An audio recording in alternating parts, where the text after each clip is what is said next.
from Ohio, Dr. Wenstrup, is recognized for 5 minutes.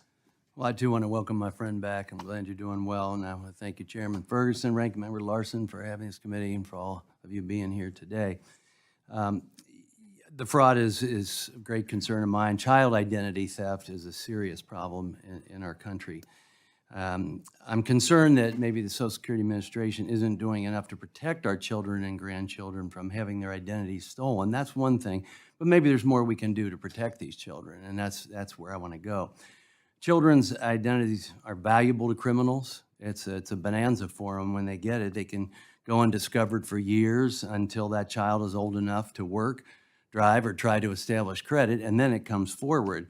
And when children's Social Security numbers fall in the hands of the wrong person, it sets a stage for a future of financial hardships and problems before a child is even old enough to walk.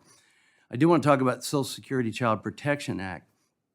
You know, as made clear by Mrs. Hayward's testimony today, Social Security Administration's current policies make it extremely difficult for families who are trying to obtain a new Social Security number after being a victim of a comprised Social Security number.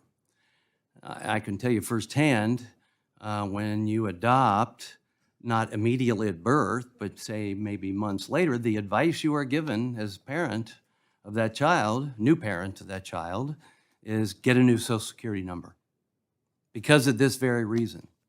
Fortunately, we were given that advice and did just that.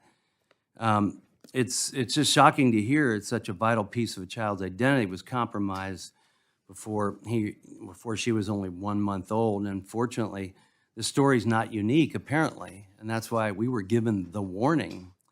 So I want to make sure that people can address this and have the ability to protect their children from having their identity stolen and deserve the opportunity to open bank accounts, et cetera.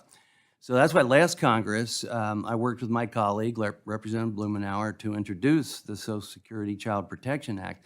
This common sense bill would allow Social Security Administration to issue a new Social Security number to children age 14 and under if their Social Security number has been compromised by theft of their Social Security number. So we're planning on reintroducing this act this week, and I invite all the members here to join in this effort to protect our children and assist their families when their lives have been upended by child identity theft.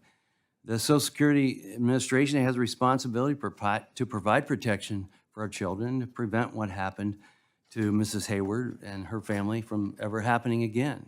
I think we can make a big dent in that if we work together on this.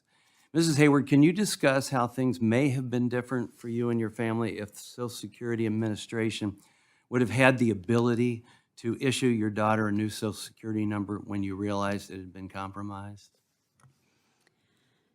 Thank you. Yes, you know, from my understanding, from what I've been told, is that we have to wait until there's been some harm incurred.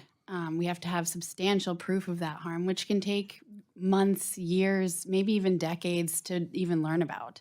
And so if we'd been able to have a new Social Security number given to us, even though we didn't have proof of harm yet, thank goodness, then it would save us and buy us more time to do what we needed to do, apply for a passport, open a 529, that sort of thing, and give us a peace of mind that at least she's working with a clean slate.